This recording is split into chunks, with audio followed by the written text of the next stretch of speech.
Ethan Caldwell se tenait devant le comptoir de la cuisine, tartinant soigneusement le pain de blé entier avec du beurre de cacahuète. Il était occupé à répéter les principaux thèmes de sa présentation lors de la prochaine conférence sur la biologie marine. Alors qu'il attrapait distraitement le pot de confiture de fraises maison, le doux ronronnement du réfrigérateur servait de fond sonore apaisant. Il s'arrêta et se renfrogna un peu en se rappelant qu'il devait sortir son ordinateur portable du mode veille. Il n'avait pas encore terminé les diapositives de sa présentation sur les effets des microplastiques sur les habitats marins environnants. Il regarda sa montre. Il avait le temps. Très probablement. Il se retourna lorsqu'il entendit des pas dans l'escalier. Les talons d'Olivia claquèrent à plusieurs reprises sur le carrelage tandis qu'elle marchait d'un pas souple vers la cuisine. Ce matin, elle était différente d'une certaine façon. Son maquillage était magnifique et ses cheveux bruns, longs comme les épaules, étaient coiffés à la perfection. Pour une journée normale à l'agence immobilière, elle portait une jupe crayon qui épousait ses courbes un peu trop étroitement et une chemise blanche fraîche. « Bonjour, chérie », répond Ethan, en se servant de son assiette et en arquant un sourcil vers elle. Olivia lui adresse un sourire trop éclatant. « Bonjour », lui dit-elle. « Belle journée, n'est-ce pas ?» Déconcerté par son enthousiasme, Ethan acquiesce. Il était à peine 7 heures, un mardi. Olivia utilisait rarement le mot « belle » pour décrire les matins avant sa première tasse de café. Olivia remarqua, au fait, d'un ton décontracté et avec des yeux perçants, « Mon petit ami Chase m'attend. Mon petit ami Chase m'attend dehors. Je pense qu'il est temps que vous vous rencontriez enfin. » À mi-chemin de sa bouche, les doigts d'Ethan se figèrent, laissant le morceau de pain grillé en suspens. Confiant qu'il avait mal entendu, il cligna des yeux. « Votre quoi ?» Il semble qu'Ethan ait été particulièrement dense, car Olivia a levé les yeux au ciel. « Mon petit ami, Chase. Il est juste dehors dans sa voiture. Allez, ne sois pas impoli. » Ethan se dirigea vers la fenêtre comme s'il était en transe. Une magnifique Tesla Model S s'était en effet garée dans leur allée, son extérieur métallique brillant dans la lumière du petit matin. Son estomac s'effondra à cette vue, et la réalité le frappa de plein fouet. « Ethan » chuchota-t-il, la voix calme et posée malgré le chaos qui régnait à l'intérieur. « Qu'est-ce qui se passe ?»« Oh, ne sois pas si dramatique », remarque Olivia en agitant dédaigneusement une main. « Chase et moi nous fréquentons depuis un certain temps déjà. J'ai pensé qu'il était temps de mettre les choses au grand jour. » C'est comme si quelqu'un avait frappé Ethan à l'estomac. Une annonce décontractée au petit déjeuner marquait la fin d'un mariage de 15 ans. « Vous n'êtes pas sérieux ?» a-t-il remarqué, ayant du mal à rester calme. « C'est de la folie. » L'attitude joviale d'Olivia devient brusquement sévère. « Eh bien, si tu veux être difficile, je vais partir avec Chase tout de suite. C'est ton choix. » Entre eux, la menace persistait. Ethan avait l'impression que tout ce qu'il croyait être vrai à propos de sa vie et de son mariage était en train de s'effondrer, et que son monde entier était en train de basculer sur son axe. Cependant, une étincelle de rage jaillit au plus profond de lui, effaçant le choc et la douleur. « Notre mariage est terminé. 15 ans, Olivia. Est-ce que c'est ce que tu veux gâcher pour un ?» répondit Ethan calmement mais fermement, « si tu franchis cette porte. » Les yeux d'Olivia s'illuminèrent de quelque chose, du remords, de l'incertitude, mais cela disparut aussi vite que c'était venu. D'un geste rapide et décidé, elle ramassa son sac à main sur le comptoir de la cuisine. Elle répondit, « Je suppose que oui », d'un ton glacial. Ethan resta immobile tandis qu'Olivia se dirigeait vers la porte d'entrée. Comme si elle s'attendait à ce qu'il l'arrête, elle hésita une seconde, la main posée sur la poignée de la porte. Elle ouvrit la porte et sortit dans le soleil du matin alors qu'il restait immobile et silencieux. Dans le silence abrupt de la maison, le bruit de la porte se refermant derrière elle fut assourdissant. Alors que la vérité de ce qui venait de se passer lui apparaissait peu à peu, Ethan resta là, le morceau de pain grillé à moitié mangé encore dans ses doigts. Sa femme venait de le tromper pour un autre homme, avec tout l'effet émotionnel d'une déclaration de sortie pour aller chercher du lait. Ethan sentit une faiblesse soudaine dans ses jambes. Ses pensées s'embrouillent, il titube jusqu'à une chaise et s'y enfonce lourdement. Même si son monde s'était soudainement arrêté, le tic-tac bruyant de l'horloge murale lui rappela que le monde continuait de tourner. Lorsqu'Ethan passa la porte du personnel, l'aquarium était en pleine effervescence. Il fit un signe de tête robotique à l'agent de sécurité, ses pensées revivant sans cesse les événements de la matinée.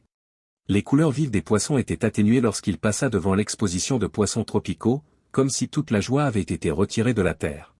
Un groupe de jeunes se pressait contre la vitre, pointant du doigt un poisson perroquet particulièrement coloré, et il remarqua à peine leur discours enthousiaste. Ethan était dans son bureau, regardant son écran d'ordinateur d'un air absent. Il s'est moqué de la présentation incomplète sur les microplastiques. Sa vie personnelle venait de s'effondrer, alors comment pouvait-il se concentrer sur son travail? Le bourdonnement de son téléphone est incessant. Ses yeux scrutent la télévision avec crainte. Le chapelet de phrases d'Olivia illumine l'écran. Je veux la moitié de tout, au minimum. Mon avocat vous contactera. Ethan, ne crois pas que tu puisses me laisser tomber. Je suis parfaitement au courant de votre situation financière. N'essayez pas de cacher quoi que ce soit, s'il vous plaît. Vous pouvez me donner tout ce que vous avez. Ethan est pris de nausées. Il était menacé comme un ennemi par la dame qu'il avait aimée et avec laquelle il avait fait sa vie. Incapable de regarder le téléphone plus longtemps, il le posa face contre terre sur son bureau. Il fut tiré de sa sombre rêverie par un léger coup frappé à la porte de son bureau. Son ami et collègue de travail, le docteur Maya Patel, est entré. « Ethan, tu vas bien? On dirait que tu as vu un fantôme. » La tentative de sourire d'Ethan s'est transformée en une grimace. « Maya, je ne sais même pas par où commencer. » Maya ferma la porte derrière elle en entrant dans le bureau. Les yeux noirs inquiets, elle s'assit en face d'Ethan. « Qu'est-ce qui s'est passé ?» Ethan a sorti les mots à la hâte. Il lui a parlé de Chase, d'Olivia et de l'étrange discussion du petit déjeuner qui a provoqué l'échec de son mariage. Il a remarqué que le comportement de Maya changeait au fur et à mesure qu'il parlait, passant de l'inquiétude au choc et à la culpabilité. Maya est restée silencieuse un long moment après qu'il ait fini. Ensuite, elle a poussé un profond soupir et a dit, « Ethan, je suis vraiment désolé. J'aurais dû dire quelque chose. » Le cœur d'Ethan se mit à battre la chamade. « Qu'est-ce que tu veux dire ?» Maya n'arrive pas à le regarder dans les yeux. « J'avais des soupçons sur Olivia. Je l'ai vue plusieurs fois avec un homme que je n'ai pas reconnu. Il semblait proche, mais je ne pouvais pas en être sûr, et je ne voulais pas causer d'ennui si je me trompais. » Ethan a ressenti la prise de conscience comme s'il s'agissait d'un coup corporel. « Tu savais et tu ne me l'as pas dit ?» Maya remarque, « Je suis désolé, Ethan, j'aurais dû dire quelque chose. J'aurais dû dire quelque chose. Je ne pouvais pas me résoudre à potentiellement ruiner ton mariage si je me trompais. » Ethan s'inclina dans son fauteuil, ayant l'impression d'avoir perdu son souffle. Sa voix était à peine audible au-delà d'un murmure lorsqu'il demanda, « Qui d'autre savait ?» Maya marqua une pause. « Je pense que quelques autres ont pu remarquer quelque chose. Il y a eu des chuchotements. Vous savez comment c'est dans un endroit comme celui-ci. Mais personne ne voulait être celui qui vous le dirait. » Comme au même moment, Ethan remarqua les regards compatissants et les discussions à voix basse qui s'arrêtaient lorsqu'il levait les yeux, venant des parois vitrées de son bureau. Il était soudain au centre des rumeurs du bureau, car la nouvelle s'était répandue. L'embarras lui piqua la poitrine. Combien de temps cela allait-il durer? Depuis combien de temps était-il l'idiot ignorant alors que tout le monde était conscient de la réalité? Son téléphone sonna avant qu'il ne puisse s'enfoncer davantage dans ses pensées. Il s'agissait de la ligne d'urgence du programme de sauvetage des tortues de mer. Après avoir fermé les yeux et inspiré profondément, Ethan répondit. Le travail. C'était tout ce qui lui restait, et il pouvait se concentrer sur son travail. Lorsqu'Ethan est rentré chez lui ce soir-là, la maison était étrangement calme. Les clés encore dans les doigts, il se tint debout dans l'entrée, observant la scène. Les tiroirs étaient ouverts, leur contenu éparpillé sur le sol, donnant l'impression que l'endroit avait été frappé par une tempête très sélectionnée. Les endroits où se trouvaient les bibelots préférés d'Olivia étaient désormais visiblement vides. Le vase antique qui avait été le cadeau de mariage de sa grand-mère n'était plus à sa place sur le manteau de la pièce principale. Ethan se dirigea vers la chambre à coucher avec un sentiment d'effroi croissant. Le côté d'Olivia avait été nettoyé et les portes de l'armoire étaient ouvertes. Les photos encadrées de sa famille qui se trouvaient sur son chevet avaient disparu, tout comme sa boîte à bijoux. Ethan avait la tête dans les mains et s'affaissait lourdement sur le bord du lit. La vérité de la situation commence enfin à s'imposer. Ce n'était pas justifié. Olivia était partie, donc ce n'était pas seulement elle qui se défoulait. Complètement partie. Il sortit de sa rêverie lorsque son téléphone sonna. Il ne reconnut pas le numéro. Monsieur Caldwell? La voix à l'autre bout du fil était professionnelle.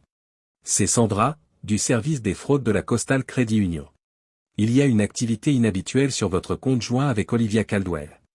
Il y a eu plusieurs retraits importants et des frais internationaux. Nous voulions vérifier si ces transactions étaient autorisées. Ethan a senti le sang couler sur son visage. Non, répond-il d'une voix rauque. Non, elles ne sont pas autorisées. Qu'est-ce qui s'est passé exactement avec le compte? Ethan sentit une rage glaciale monter en lui lorsque Sandra décrivit les transactions. Olivia l'avait vidé, pas seulement abandonné. Ils avaient complètement épuisé leur compte d'épargne commun. Leur carte de crédit commune était entièrement chargée. Ethan raccrocha le téléphone et resta assis un moment dans un silence stupéfait. Puis, soudain plein d'énergie, il se rendit à son bureau. Il devait protéger les biens qui lui restaient. Il devait connaître l'étendue du mal. C'était Olivia. Ethan fouillait dans de vieilles déclarations et dans des classeurs lorsqu'il a remarqué un dossier. L'étiquette indiquait « OS Work Project », qu'il n'avait jamais vraiment regardé auparavant. Aujourd'hui, il l'ouvre avec une certaine méfiance. Il contenait des documents qui lui glaçaient le sang, des transactions immobilières douteuses, des propriétés vendues à des sociétés écrans pour un prix nettement inférieur à la valeur du marché, et des commissions exorbitantes. Olivia avait tracé une piste de tromperie juste sous son nez, et tout était là, noir sur blanc. Ethan chercha son téléphone à tâtons, les paumes tremblantes. Il s'arrêta en faisant défiler ses contacts et vit sa sœur, Zoé Caldwell, avocate d'affaires à New York, qu'il n'avait pas appelée depuis des années. Parce qu'ils étaient préoccupés par leur propre vie, ils s'étaient éloignés l'un de l'autre au fil des ans, mais il avait maintenant besoin d'elle. Avant que Zoé ne réponde, le téléphone a sonné 3 fois. « Ethan » demanda-t-elle d'une voix effrayée mais gentille. « Cela fait un moment. Tout va bien ?» Le ton d'Ethan faiblit. « J'ai besoin de ton aide. Tout est en train de s'effondrer. » Au cours de l'heure qui suivit, Ethan raconta à sa sœur toute l'histoire, y compris la trahison d'Olivia, la ruine financière et les preuves de fraude qu'il avait découvertes. Zoé ne s'interrompt que pour poser des questions d'éclaircissement alors qu'elle écoute dans un silence stupéfait. Une fois qu'il a terminé, elle dit « Bon sang, Ethan. Je suis vraiment désolé. C'est un gâchis. Mais écoute-moi, d'accord? On va arranger ça. Je vais t'aider à traverser cette épreuve. » Ethan a ressenti une lueur d'espoir pour la première fois depuis ce matin-là. Il n'était pas le seul. Il avait des partisans. Il a pu se défendre. Au cours de la soirée, Ethan et Zoé ont mis au point une stratégie qui comprenait l'atténuation des dommages financiers, des solutions juridiques et des précautions contre les actions trompeuses d'Olivia. Ethan se sentait un peu plus fort et plus en contrôle avec chaque choix qu'il faisait et chaque plan qu'il mettait en place. Les premiers rayons de lumière commençaient à apparaître à travers les fenêtres lorsqu'il raccrocha. Étirant ses muscles tendus, Ethan se leva et se dirigea vers la cuisine. Il se prépara un café noir et fort qu'il but à petites gorgées en se tenant près de la fenêtre. Dehors, tout semblait normal, les oiseaux commençaient leur chœur matinal, le chat du voisin rôdait dans le jardin. Cependant, tout est différent maintenant. L'homme crédule et confiant qui s'était réveillé hier matin, Ethan Caldwell, n'était plus là. Quelqu'un de frais et de résolu a pris sa place, il n'allait pas se laisser détruire par la trahison d'Olivia. Quelqu'un qui se défendrait. Ethan s'est promis de reprendre sa vie en main en regardant le soleil se lever. Il s'en sortirait d'une manière ou d'une autre. De plus, il s'assurerait qu'Olivia et son petit ami, Chase, soient tenus responsables de leurs actes. Alors qu'elle s'enfonçait dans la vie d'Olivia Caldwell et de Chase Blackwood, Nora était assise dans son bureau sombre, ses doigts pianotant sur un ordinateur portable. La détective privée avait été témoin de sa part d'espionnage d'entreprise et de divorce tumultueux, mais quelque chose dans cette affaire lui faisait dresser les cheveux sur la tête. Elle avait été engagée par Zoé, la sœur d'Ethan Caldwell, un avocat new-yorkais cinglant qui lui avait fait comprendre que le secret était crucial. Zoé avait répondu, Maya a assez souffert, d'une voix tendue par une rage à peine contrôlée. Je veux tout ce que vous pouvez trouver sur ces deux-là. Mais il faut que ce soit hermétique. Nous ne pouvons pas nous permettre la moindre erreur. Alors qu'elle parcourait des quantités de documents judiciaires, de titres de propriété et d'informations financières, les yeux de Nora se sont rétrécis. Le nom de Chase Blackwood revenait sans cesse, toujours à la limite de la légalité, des accusations de corruption qui disparaissaient comme par magie avant d'arriver au tribunal, des violations de l'environnement qui n'étaient pas prises en compte. Je t'ai eu, espèce de bâtard glissant, dit Nora, son visage s'illuminant d'un sourire narquois. C'est elle qui a découvert les plans d'un immense complexe touristique le long de la côte. Le projet avait un énorme potentiel de revenus, mais il détruirait d'importants habitats marins. Prenant son téléphone, Nora appuie sur la touche de numérotation rapide de Zoé. J'ai quelque chose que ton frère va vouloir voir. Ethan Caldwell était assis à son bureau dans l'aquarium de l'autre côté de la ville, entouré de piles d'études d'impact sur l'environnement et de périodiques savants. Il canalisait son chagrin et sa rage dans un rapport minutieusement construit, et les poches sombres sous ses yeux révélaient les nuits blanches qu'il avait passées à éplucher des données. Bien qu'il ait toujours été conscient de la vulnérabilité de l'écosystème marin local, son estomac se retournait lorsqu'il voyait la destruction possible présentée sous une forme numérique et brutale. La station balnéaire de Chase était une bombe écologique à retardement en plus d'une menace pour sa vie personnelle. Ethan prit une profonde inspiration et envoya un email avec son rapport en pièce jointe. Après quelques instants passés à survoler le bouton d'envoi, il a cliqué, envoyant le document à une liste soigneusement sélectionnée de journalistes et d'organisations environnementales qu'il avait constituée avec l'aide de ses collègues. Une partie d'Ethan s'étonne de la rapidité avec laquelle il s'est habitué à cette routine de cap et d'épée, alors qu'il regarde l'animation d'envoi. Il ne semblait plus être la personne innocente et confiante qu'il était quelques semaines auparavant. Un SMS de Maya s'afficha à l'écran tandis que son téléphone bourdonnait. « J'ai reçu les rapports sur la qualité de l'eau que tu avais demandé. Tout va bien ?» Les touches ont fait tressaillir les doigts d'Ethan. Il n'aimait pas attirer Maya plus loin dans sa misère, même si elle avait été un roc pendant cette épreuve. Néanmoins, il avait besoin d'alliés, et les connaissances de Maya en biologie marine étaient cruciales. « Merci », écrivit-il en guise de réponse. « Je suis occupé par un projet. Je vous tiendrai au courant plus tard. » Le téléphone sonna une nouvelle fois avant qu'il ne puisse le reposer. C'est Nora qui appelle cette fois. « Monsieur Caldwell », dit-elle d'une voix pressée dans le haut-parleur. « J'ai des informations sur les activités professionnelles de votre femme. Vous allez vouloir voir ça. Délit d'initié, mauvaise gestion des fonds des clients. Ce n'est pas beau à voir. » Ethan resserra la mâchoire. Il croyait que les blessures commençaient à se cicatriser, mais chaque nouvelle révélation au sujet d'Olivia était ressentie comme une nouvelle trahison. Il dit d'une voix dure, « Envoyez-moi ça. » Et Nora, « Merci. » Les yeux d'Ethan se posèrent sur une photo encadrée sur son bureau alors qu'il raccrochait, montrant Olivia et lui riant et prenant un bain de soleil sur une plage de Bali pendant leur lune de miel. Il a claqué le cadre d'un geste sec et brutal. Alors que les habitants se rassemblent pour la réunion de l'hôtel de ville, le centre communautaire est tendu. Les murs étaient couverts d'affiches brillantes de l'opulente station balnéaire de Chase Blackwood, avec des terrains de golf bien entretenus et des piscines à débordement qui semblaient se moquer de l'expression anxieuse des habitants. Le cœur battant, Ethan se glissa dans un siège situé à l'arrière. Pour s'intégrer, il avait troqué sa chemise boutonnée et son kaki pour un sweat à capuche et un pantalon. Chaque page de son étude d'impact sur l'environnement, qu'il tenait dans son sac à dos, était un réquisitoire dévastateur contre le projet de développement. Chase Blackwood se tient debout, imposant dans son costume ajusté, à l'avant de la salle. À ses côtés, les dirigeants locaux, ravis, l'accueillent avec un sourire confiant. Dans une robe écarlate qui a probablement coûté plus que le salaire mensuel d'Ethan, Olivia était éblouissante. Ethan sentit une nouvelle poussée de douleur dans sa poitrine en les voyant ensemble, mais il la refoula. Pour l'instant, il ne pouvait pas se permettre de laisser ses sentiments influencer ses décisions. Chase a ouvert la conférence avec une présentation soignée, pleine de platitudes sur l'expansion économique et la création d'emplois. Ethan observe les visages de ses voisins et le mélange de doute et d'optimisme dans leurs yeux. Il est conscient que la perspective d'un emploi est un attrait important pour un grand nombre d'entre eux. La main d'Ethan s'est levée lorsque la parole a été donnée aux participants. Le modérateur lui fait un signe de tête et il se lève d'une voix ferme et les paumes fébriles. Ethan sortit son dossier et commença, « J'ai préparé un rapport sur l'impact environnemental de ce projet de station balnéaire.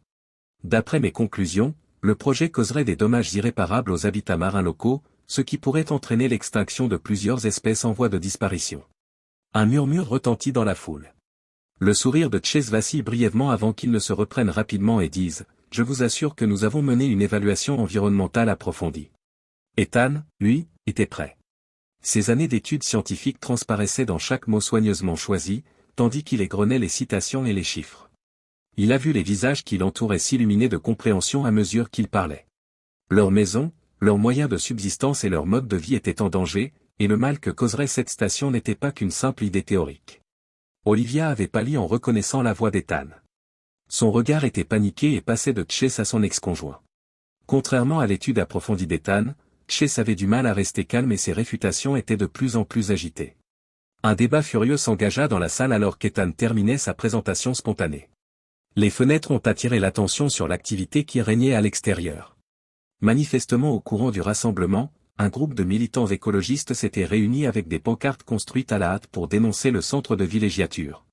Le rassemblement s'est transformé en pagaille lorsque des personnes inquiètes ont harcelé Chase et Olivia de questions. Ces derniers n'étaient pas prêts à répondre. Au milieu du pandémonium, Ethan s'est faufilé dehors, le cœur battant d'adrénaline et d'un sentiment de validation. Une main l'a attrapé par l'épaule et lui a fait faire un tour sur lui-même alors qu'il était sur le point d'atteindre sa voiture. Chase le surplombait, le visage rouge de rage. « Toi, grogna Chase, son charme soigneusement fabriqué s'estompant. Tu es l'ex d'Olivia. À quoi tu joues, bon sang ?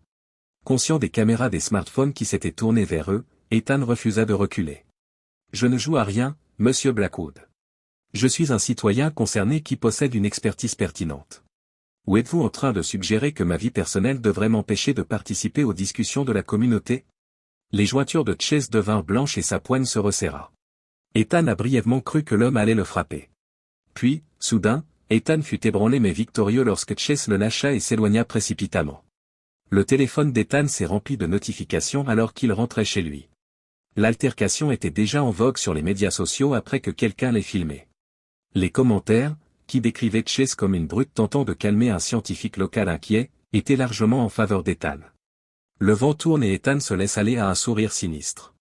Le front de Maya Patel était pincé par l'inquiétude alors qu'elle fixait l'écran de son ordinateur. Les images de la réunion publique d'hier soir, dont une particulièrement peu flatteuse dans laquelle Chase Blackwood semble menacer Ethan, ont fait le tour du site internet d'information locale.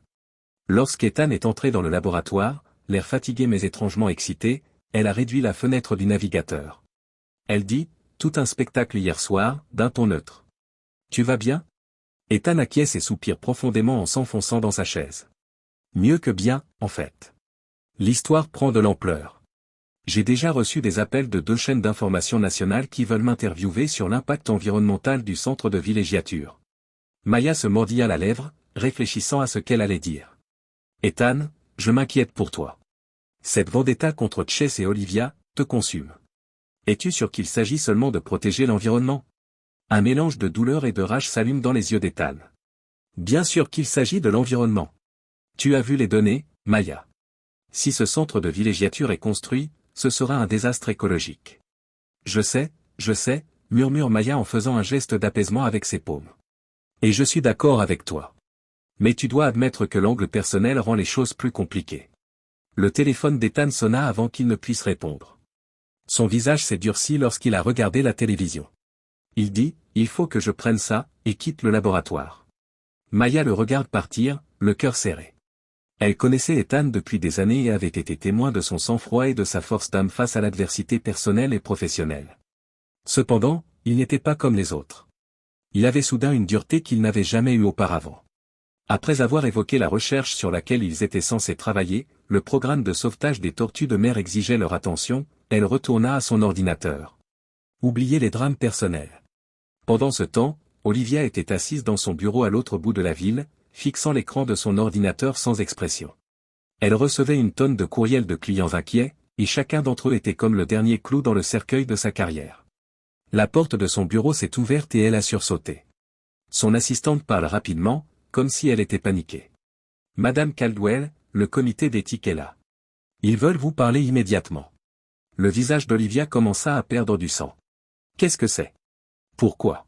Quelque chose à propos d'un tuyau anonyme. Des allégations de délit d'initié et de mauvaise utilisation des fonds du client. C'est comme si le monde basculait sur son axe. Les pensées d'Olivia se bousculent et elle s'agrippe au bord de son bureau. Comment ont-ils su? Qui aurait pu? Ethan?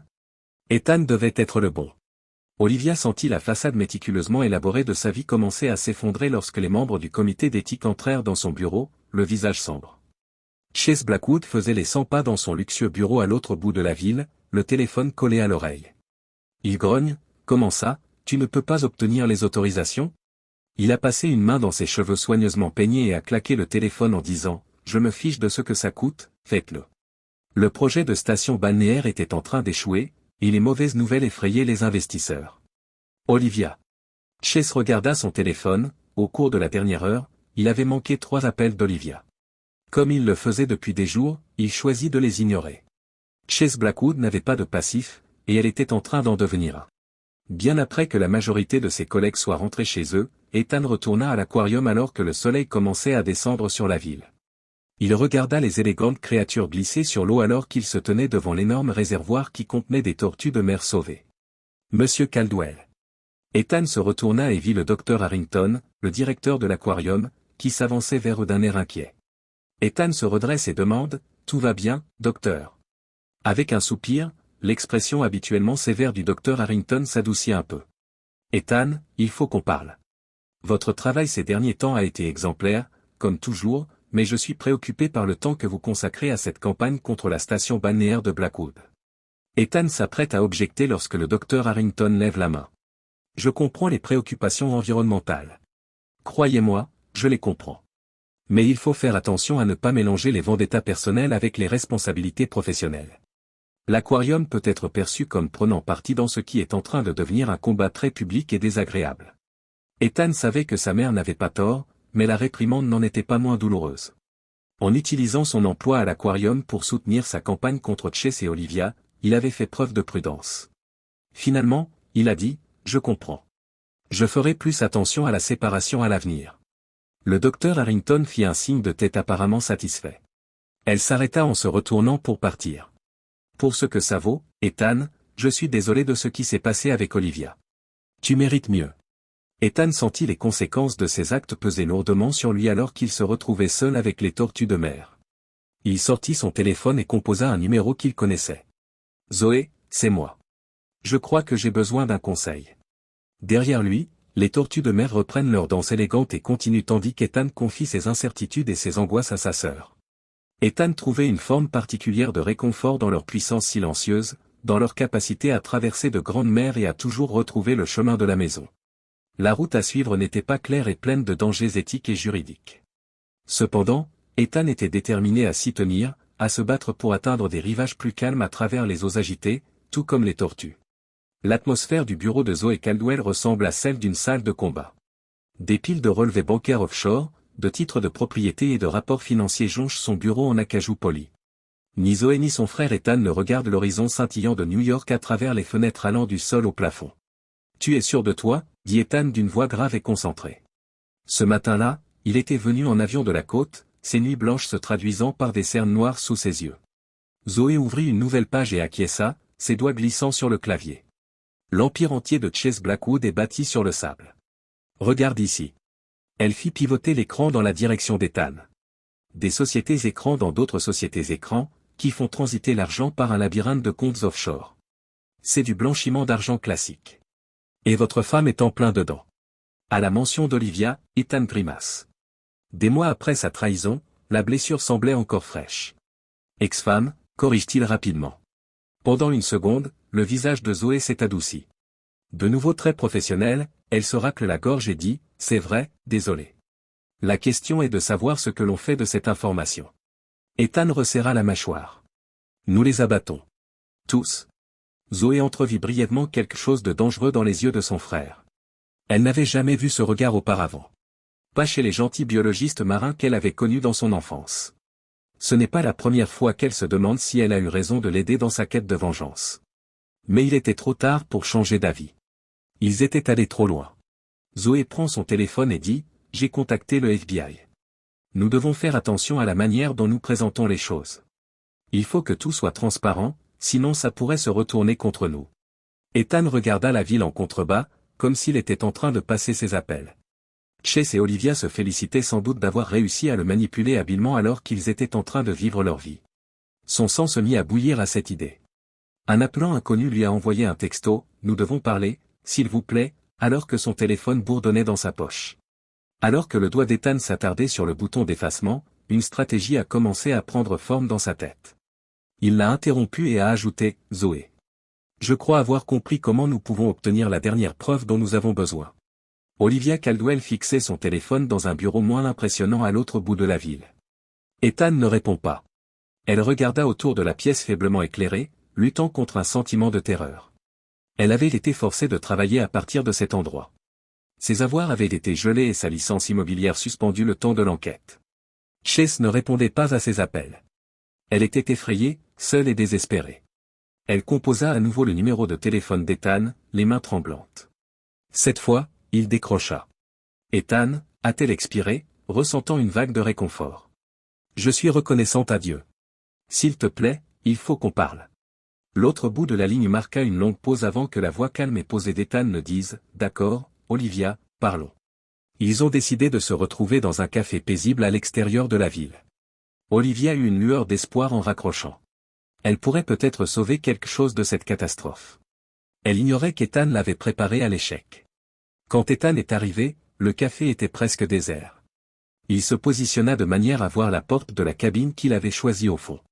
Alors qu'il posait son téléphone sur la table avec l'application d'enregistrement audio prête à l'emploi, ses mains restèrent immobiles malgré son cœur qui battait la chamade. 5 minutes plus tard, Olivia entra.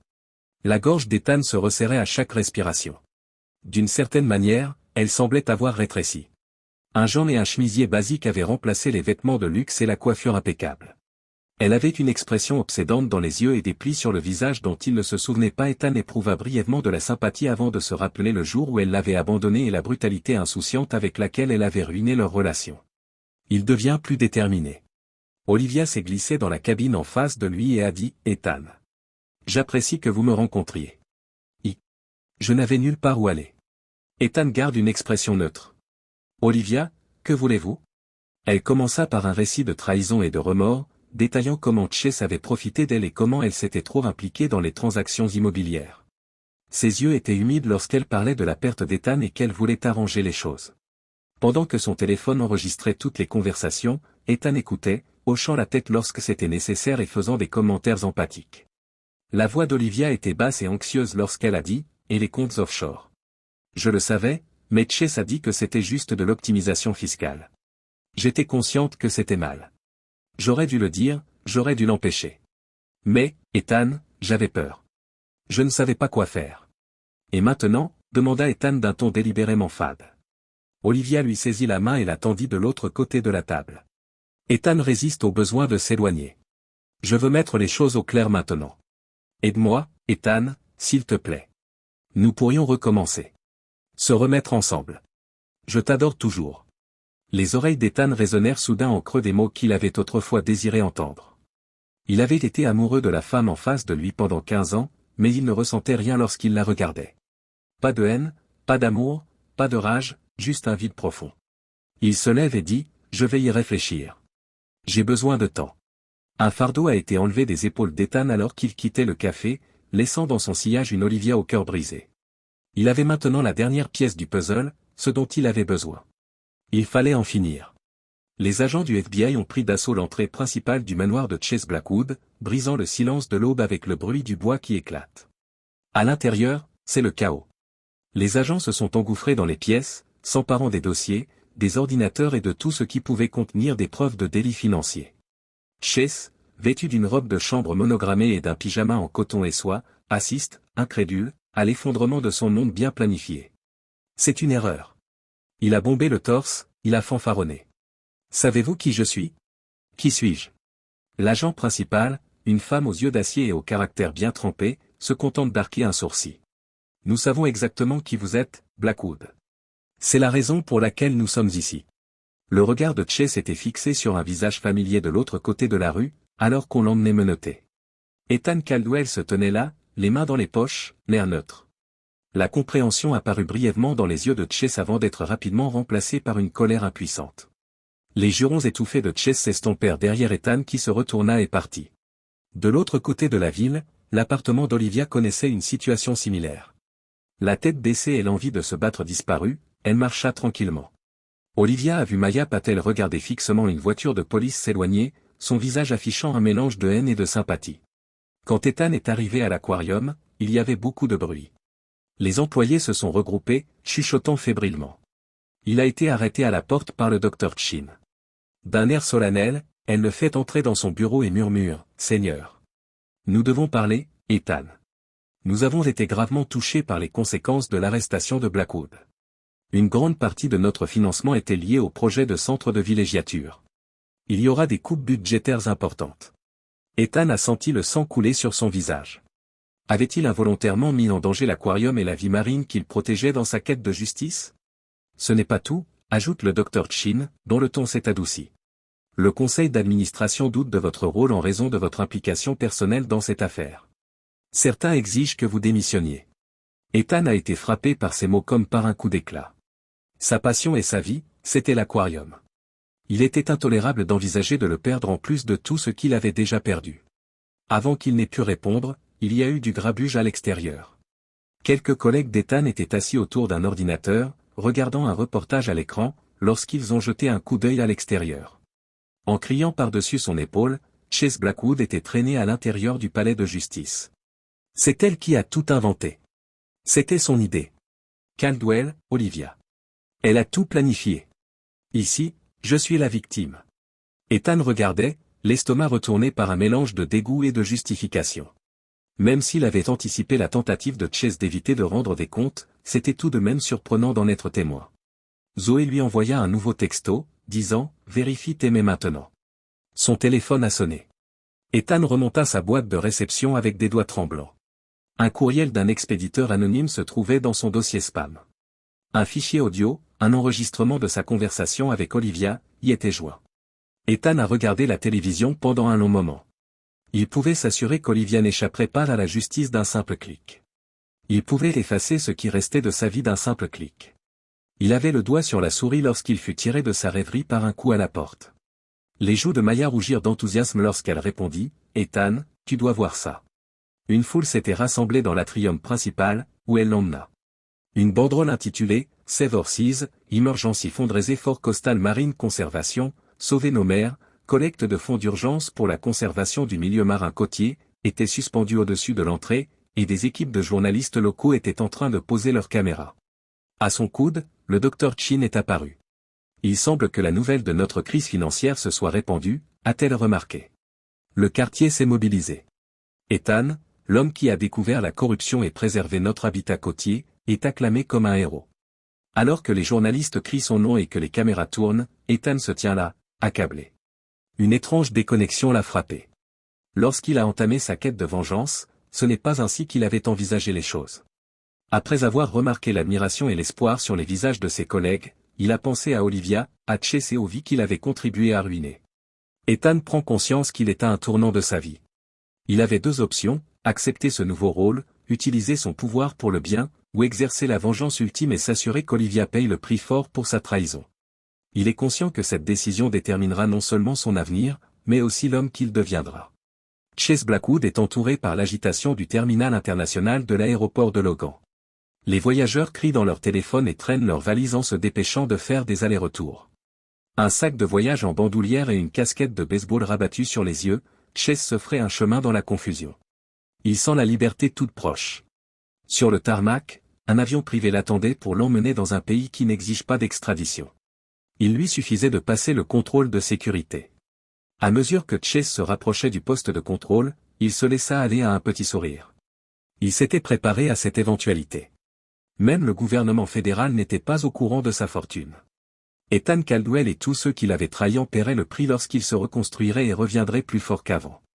L'agent de la TSA tendit la main et dit « Passeport, s'il vous plaît, monsieur ». Plein d'assurance, Chase plongea la main dans sa veste. Puis il s'est arrêté.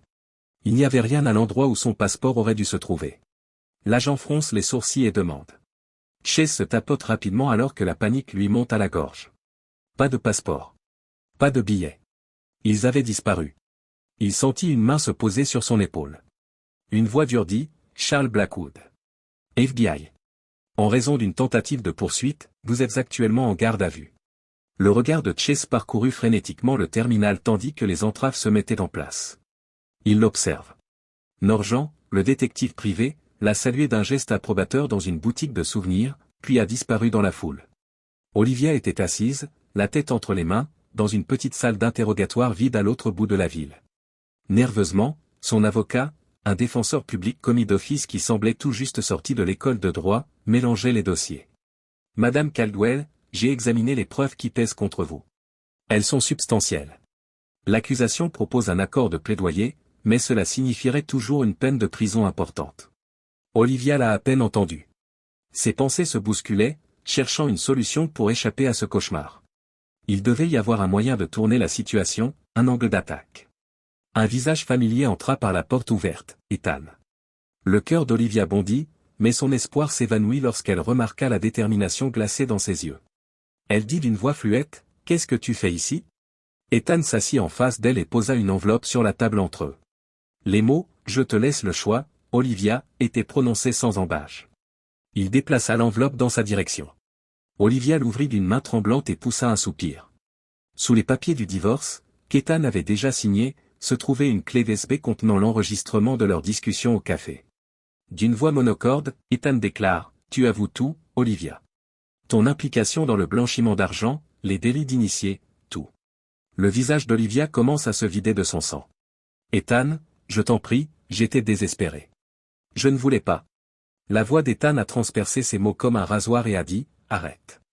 Je ne suis pas là pour des explications ou des excuses. Je suis ici pour vous donner une option. Signe les papiers du divorce, plaide coupable, et je ne transmettrai pas l'enregistrement.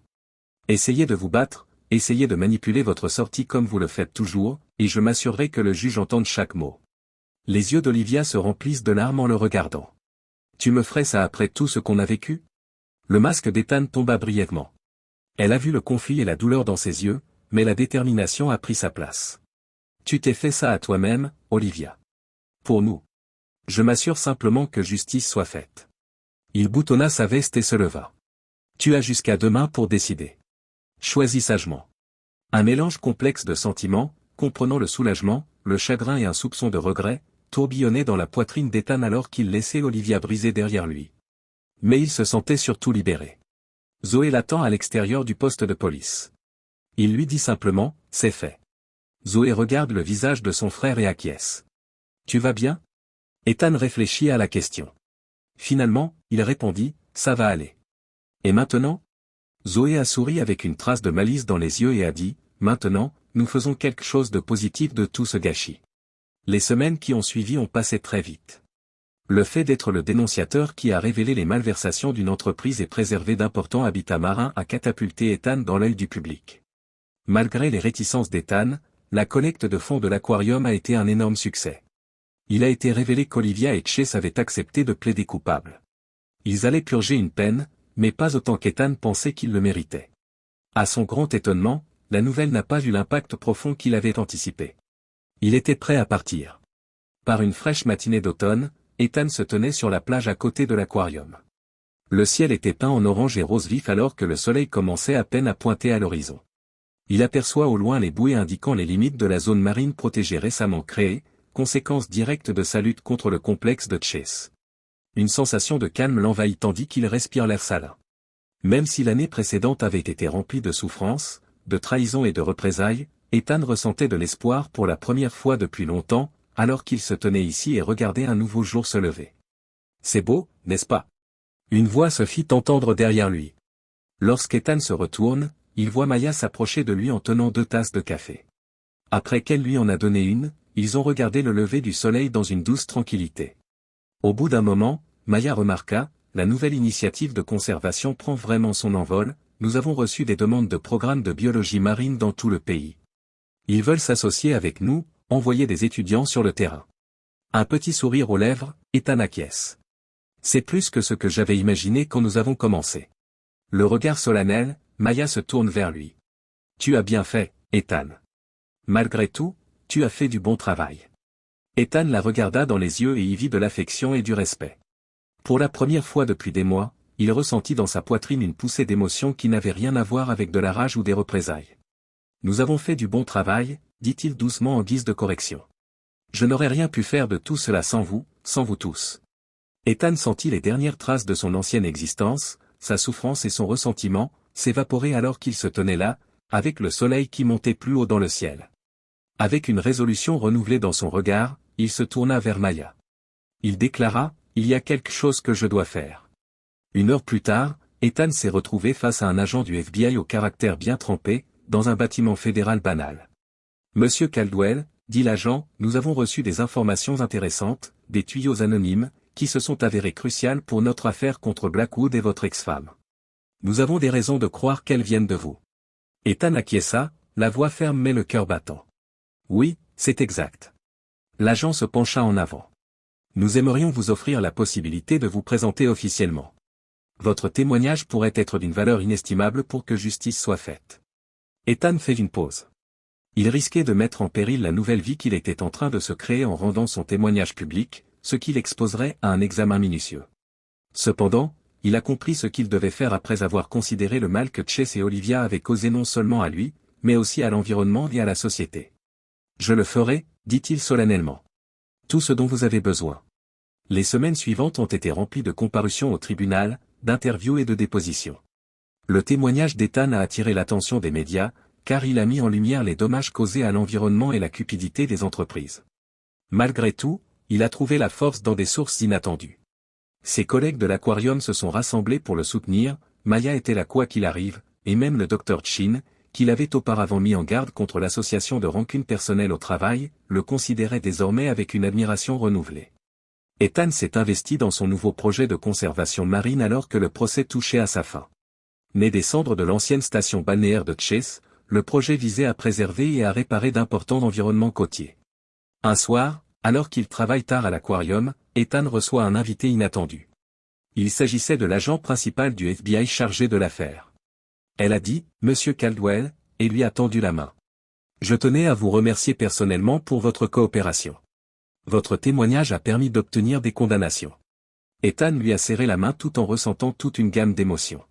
Silencieusement, il remarque, « Je suis heureux que justice ait été rendue. » L'agent acquiesce. Elle l'a été. Et j'ai pensé que vous deviez savoir que le juge a pris en compte votre rapport sur l'impact environnemental lors de la condamnation. Blackwood et votre ex-femme ont été condamnés à une peine supplémentaire pour les dommages écologiques qu'ils ont failli causer.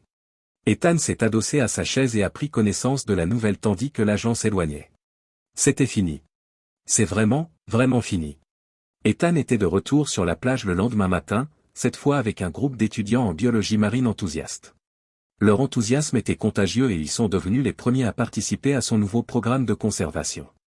Ethan se sentait plus utile qu'il ne l'avait jamais été en les guidant le long du rivage, en identifiant les différentes espèces et en décrivant l'équilibre délicat de l'écosystème côtier. Maintenant que le soleil est complètement levé, le reste de la fraîcheur matinale est chassé par sa chaleur.